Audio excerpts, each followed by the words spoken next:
পুরুষদের কাছে সম্মান পাওয়ার জন্য কোরআন পড়ি নাই রে আল্লাহ।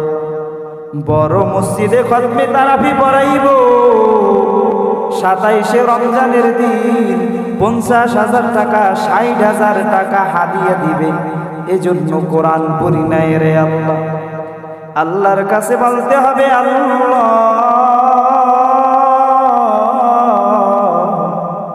আপনার কালামটা হইল দামি কালাম, আপনার কিতাবটা হইল দামি কিতাব।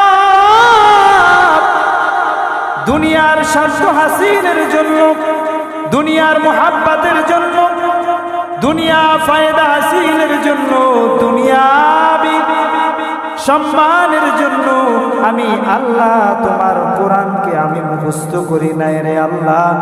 একমাত্র আমি কোরআন মুখস্থ করেছি তোমার বন্ধু হওয়ার জন্য।